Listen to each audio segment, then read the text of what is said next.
Halo Sobat Football Lovers, kembali lagi di channel Bal News 2. Nah, kali ini di channel ini kami membahas berita seputar olahraga sepak bola. Dari mulai berita timnas Indonesia, informasi Liga Indonesia, informasi Liga seputar internasional. Bagi kalian yang belum subscribe channel ini, bisa langsung di subscribe dan nyalakan loncengnya agar kalian tidak ketinggalan video terbaru dari kami.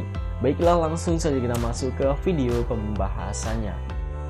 Masuk berita pertama, Sintayong angkat bicara soal kekalahan timnas Indonesia U20 atas Selandia Baru. Pelatih timnas Indonesia U20 Sintayong bereaksi atas kekalahan yang didapat timnya kala melawan timnas Selandia Baru di matchday kedua turnamen mini internasional. Dia pun meminta maaf tak bisa membawa timnya meraih kemenangan. Ya, pil pahit harus ditelan timnas Indonesia kala bersua timnas Selandia Baru di Stadion Utama Gelora Bung Karno pada hari Minggu tadi malam. Garuda Muda kalah tipis dengan skor 1-2. Timnas Indonesia hanya bisa menyarangkan 1 gol lewat aksi Muhammad Ferrari pada menit ke-90+5. Sementara timnas Selandia Baru mereka mencetak 2 gol lewat aksi Oliver Colty dan juga Jay Joshua. Mendapati hasil ini, Sintayong merasa kecewa sebab skuad Garuda Nusantara diakuinya tak tampil sesuai harapannya. Sintayong juga menyayangkan banyaknya peluang yang gagal dimanfaatkan timnas Indonesia pada laga ini. Tak ayal, hal itu jadi faktor terutama yang membuat Garuda Nusantara harus menelan kekalahan. Akibat kekalahan ini, timnas Indonesia baru mengemas 3 poin saja di turnamen mini internasional 2023 ini. Poin itu didapat dari kemenangan atas timnas Fiji. Selanjutnya timnas Indonesia akan melawan timnas Guatemala. Laga ketiga alias pamungkas pada turnamen mini internasional 2023 ini akan digelar di SUGBK pada hari Selasa 21 Februari pada malamnya. Timnas Guatemala U20 sendiri kini sedang memuncaki klasemen sementara turnamen mini internasional. Mereka menyapu bersih kemenangan di 2 laga yang sudah dilakoni di turnamen mini internasional. Lalu bagaimanakah pendapat kalian? Silahkan tulis di kolom komentar. Lanjut berita kedua, Hugo Samir menangis usai timnas Indonesia U20 dihajar Selandia Baru. Hugo Samir tampak menangis saat usai timnas Indonesia kalah 1-2 dari Selandia Baru pada pertandingan turnamen mini. Pertandingan Indonesia melawan Selandia Baru pada turnamen mini digelar di Stadion Utama Gelora Bung Karno. Timnas Indonesia menelan kekalahan 1-2 dari Selandia Baru. Usai pertandingan, tampak penyerang timnas Indonesia Hugo Samir menangis di lapangan. Anak kandung dari mantan pelatih timnas Indonesia Jackson F. Tiago itu tampak sedih, diduga karena tim Garuda Muda gagal memetik kemenangan. Meskipun dalam pertandingan ini tim mereka memiliki banyak peluang untuk mencetak gol. Hugo Samir diturunkan oleh pelatih timnas Indonesia Sintayong pada babak kedua. Meski masuk terlambat, namun kehadiran Hugo Samir mampu mengubah permainan Indonesia menjadi lebih menggigit. Hal ini pun diakui oleh netizen yang memuji penampilan Hugo Samir di media sosial usai pertandingan Indonesia melawan Selandia Baru. Hugo Samir telah dimasukin, ucap seorang netizen. Hugo Samir bolehlah main dari awal besok-besok, ucap netizen. Dalam pertandingan ini, 2 gol Selandia Baru dicetak oleh Oliver John pada menit ke-58 dan Jay Joshua pada menit ke-70. Sementara gol Indonesia dicetak oleh Muhammad Ferrari pada menit ke-90+5.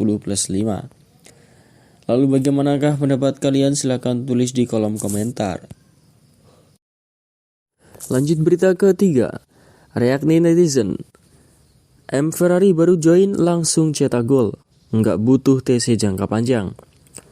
Timnas Indonesia dikalahkan Selandia Baru dengan skor 1-2 di laga kedua turnamen mini bertajuk International Friendly Match U20 di Stadion SUGBK.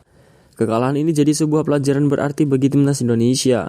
Meskipun mereka di laga sebelumnya menang telak 4-0 dari Fiji, sebenarnya Garuda Muda memiliki lebih banyak peluang. Sayangnya Arkan Fikri, Kakang Rudianto dan lainnya gagal menuntaskan peluang yang didapat. Sementara Selandia Baru berhasil mencetak 2 gol lewat Oliver Colty dan Jay Joshua. Indonesia baru memperkecil kedudukan lewat tandukan M. Ferrari di masa injury time. Menariknya, memantau media sosial, fakta M. Ferrari mencetak gol jadi perhatian warganet. Maklum, ia baru gabung bersama timnas Indonesia dan langsung membukukan gol. Ini disebut menjadi bukti timnas Indonesia U20 asuhan Sintayong tidak butuh training center jangka panjang. Jadi bagaimana Coach Sintayong? Apakah TC jangka panjang masih perlu dilaksanakan? Silakan tulis pendapat kalian di kolom komentar. Lanjut berita keempat. Klub Marcelino Ferdinand masih cuek, Sintayong pasrah. Pelatih timnas Indonesia Sintayong pasrah dengan situasi yang tidak baik-baik saja tentang Marcelino. Juru taktik asal Korea Selatan itu mengatakan bahwa klub Marcelino Ferdinand KMSK Denzi masih cuek saja. Sebelumnya Sintayong memanggil 30 pemain untuk ikut pemusatan latihan TC Timnas Indonesia di Jakarta dari tanggal 1 hingga 28 Februari. Marcelino ikut dipanggil Sintayong. Hanya saja saat dipanggil Marcelino tengah berada di Belgia. Mantan pemain Persebaya Surabaya itu sedang trial di Belgia dan akhirnya bergabung bersama KMSK Denzi.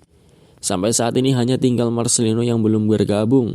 Padahal Sintayong sangat berharap pemain berusia 18 tahun itu bisa merapat karena untuk menyempurnakan taktik menghadapi Piala Asia dan Piala Dunia nanti. Skuad Garuda Nusantara sudah memainkan 2 pertandingan di laga turnamen mini. Menang melawan Fiji dan kalah dari Selandia Baru. Usai pertandingan melawan Selandia Baru, Sintayong memberikan informasi terbaru perihal Marcelino. Ia mengatakan bahwa 3 hari yang lalu sudah ada komunikasi dengan KMSK Denzi. Dari staf pelatih kami sudah berkomunikasi dengan klub Marcelino 3 hari yang lalu. Mereka meminta berkas dari PSSI dan saya setuju untuk memberikan itu kepada mereka, kata Sintayong. Setelah memberikan berkas itu, Sintayong berharap agar ada kabar baik dari KMSK Denzi perihal Marcelino. Namun rupanya sampai saat ini pihak klub kasta kedua Belgia itu belum juga membalas. Sintayong juga belum bisa memastikan apakah Marcelino Ferdinand akan bergabung di Uzbekistan atau tidak.